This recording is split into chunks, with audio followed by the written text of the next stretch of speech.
Hi friends, Christy here. Thanks for stopping by Books and Jams. I'm so excited that you are here today, whether it's your first time or your 100th or your 1000th. I'm so glad that you're here. Today we're going to be doing my March Flip and Roll TBR. And you may be wondering, Krista, you just put out your middle grade March pop, your pile of possibilities for middle grade March, and there were a lot of books on there. And you're right, there were and there are, but I do like to get some potential non-middle grade books on my TBR just to break up some of the middle grade throughout the month. And so I'm just going to go ahead and do my Flip and Roll TBR game that I'm going to play every month this year and see what else I can add to my TBR. I do have 2 Patreon related books to get on the TBR if possible. If not, I will tell you what they are at the end. But for those of you who might be new, here's my Flip and Roll game. What I do is for 5 rolls, I will roll a die into this little tray. That's a puzzle tray, not a dice tray, but I'm going to roll a die, get a number. The number corresponds to one category of books on my shelves. And then I'm going to flip a coin today and see if I have to use prompts, which are in this big jar. I've got a whole ton of prompts in there. Or am I going to spin a wheel on my computer to randomize my pick? So let's just jump right in. We're going to do 5 rolls, and I'm doing this in the morning before work. So I have a timer set on my little device over here. In case I get going too long, it will cut me off and I will just have to finish later. But I'm going to try to get all 5 rolls in before that timer goes off. So here we go with roll number. Oh, and you know what? I'm going to get into the habit of sharing my previous month's TBR at the beginning of these videos, but I did not go ahead and gather them. So I will either do it at the end and show you later, or it will just probably be in my wrap up this month if I completed all of my books from February's Flip and Roll. So stay tuned to my wrap up for that. Yeah, I'm not going to add it to the end. It's just going to go in my wrap up. But here we go. Roll number 1 is a 1, which is series. That's fabulous because I have a lot of series that I'm in the middle of, and I've not been doing so great so far this year making progress in them. I've started a couple new ones, but haven't made such great progress with ones already on the go. Let's see if I'm doing a prompt or a spinner wheel today. It is tails, which is a spinner wheel. I'm not thrilled about that, to be honest. I was hoping for a prompt, but let's go ahead and pull up my spinner wheel and we will see what we get. All right, so here is my series spinner wheel. I have not added any of the new ones that I have started reading this year, but this is what's on there. There are a lot of middle grade series on there. I would love to get one of those. It is, yes, it did pick a middle grade series. Woo-woo! Okay, so my first book of my March TBR is book 2 in the Wingfeather saga, North or Be Eaten. I am really excited about this. Honestly, I'm probably going to reread the first one, On the Edge of the Dark Sea of Darkness, because it's been a couple of years since I've read this. I think I can get them on audio, but this is a fantasy middle grade series by Andrew Peterson, who wrote a book that we did for a read-along last year, Adorning the Dark. He is the author of these books. He's also a Christian musician. So these are Christian fiction. I'm not going to read the back of this one because that's a sequel, so it'll be spoilery, but on the back of the first one, we follow Janner, Tink, and Lily Igby and their trusty dog Nugget as they escape from the vicious fangs of Dang, who seek the lost jewels of Veneria. Quirky characters and their world of wonders, from the edge of the dark sea of darkness to the deadly Glipwood forest and beyond, set the stage for this epic adventure. There are some maps and illustrations throughout as well. Let me see.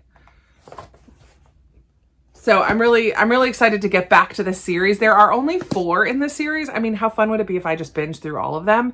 But at least these first 2 will be on my pile. Technically, just this one, but I'm going to put them both. All right, let's do roll number 2. Got to keep it moving today. Roll number 2 is can you see it? It's a 5. 5 is gifted. I don't have very many books on my gifted shelf right now. It's only March, but I do have a few up there, and 2 of them are middle grade. So maybe we'll see. Let's see if I'm going to use a prompt or a spinner wheel. I don't have a spinner wheel, but we can randomize. Ooh, I'm doing it again. I dropped it. Whoa, there we go. That was a good flip. We got heads, which is a prompt. So I'm going to go ahead and pick a prompt out of here. I'm going right to the top today with this one, which says, read a book written and published in the 20th century. Oops. Which means the 19... Okay, that doesn't work. All of these are 2000. So let's pick another prompt. This one says, read a book by your favorite author. Okay, I do have a couple favorites up there. So let me give you a couple options. Okay, I have 3 options. Amari and the Despicable Wonders is by B.B. Alston. I really love this series, so I love that author.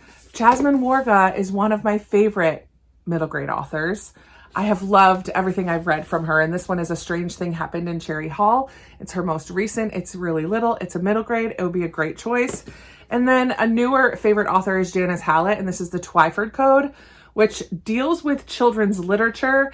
And since part of the goal of this flip and roll is to get some non-middle grade books on my TBR, and because I already have plans to kind of unofficially buddy read this with middle grade readers in the Discord group, I think I'm not going to add this one, and this one I'm definitely going to get to regardless.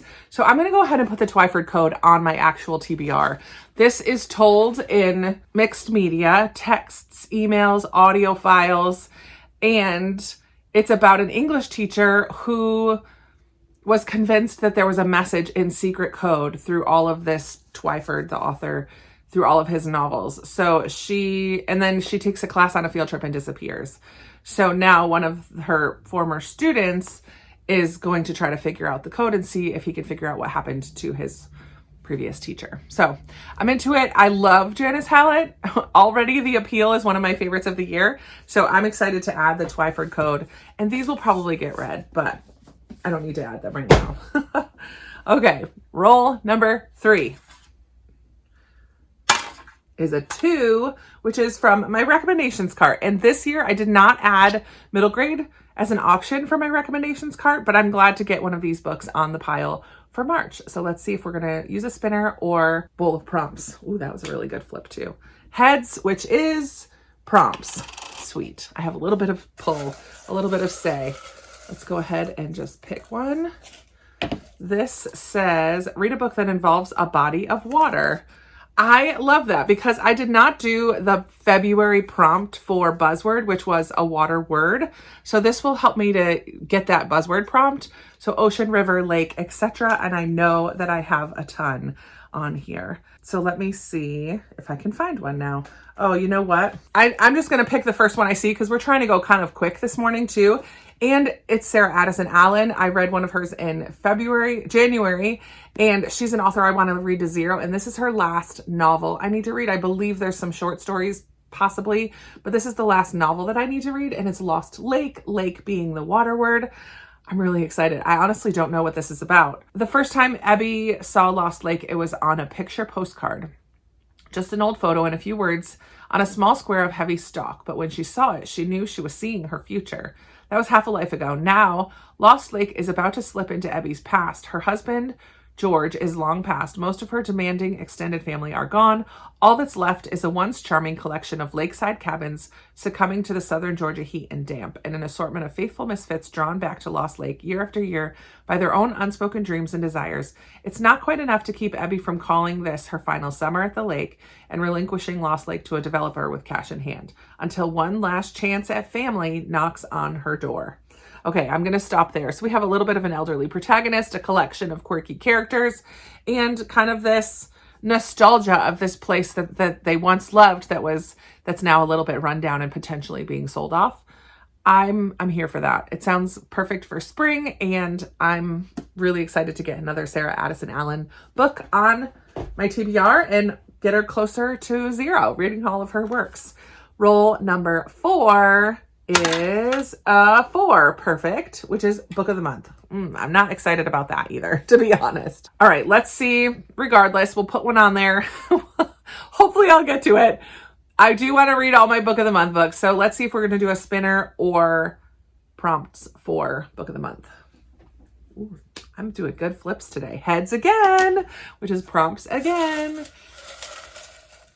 I'm kind of glad to not get spinner wheels. At least I have a little bit of say. book with a kitchen utensil in the title or the cover. What? A kitchen utensil? I don't know if I have one. Let's see. Okay, surprisingly, I did find two options. Table for Two has a teacup and some other cups. Those are sort of utensils. It's not like a whisk or a spatula, but you store them in the kitchen. And then the Two Lives of Lydia Bird, there's a tea kettle on the table and a cup in her hand as well. And I think I'm going to put this one on the pile. It's a little bit more romance. I feel like a little lighthearted, possibly sliding doors type of story, alternate reality, what happens if she made a different choice type of a thing. I think I'm more eager to read this than short stories from Amor Tolls, which will be a little more literary. And this has been on the TBR multiple times, I know, but I just don't feel like March is the time for me to read this one. I'm going to go ahead and put The Two Lives of Lydia Bird by Josie Silver on my TBR for kitchen utensil on the cover. Who would have thought? Okay, one last final roll for March. Let's see what we're gonna get. It is a 1 again, which is another series book. I love that for me. All right, let's see if we're spinning a wheel this time or using prompts. Oh, heads, prompts again. Yes.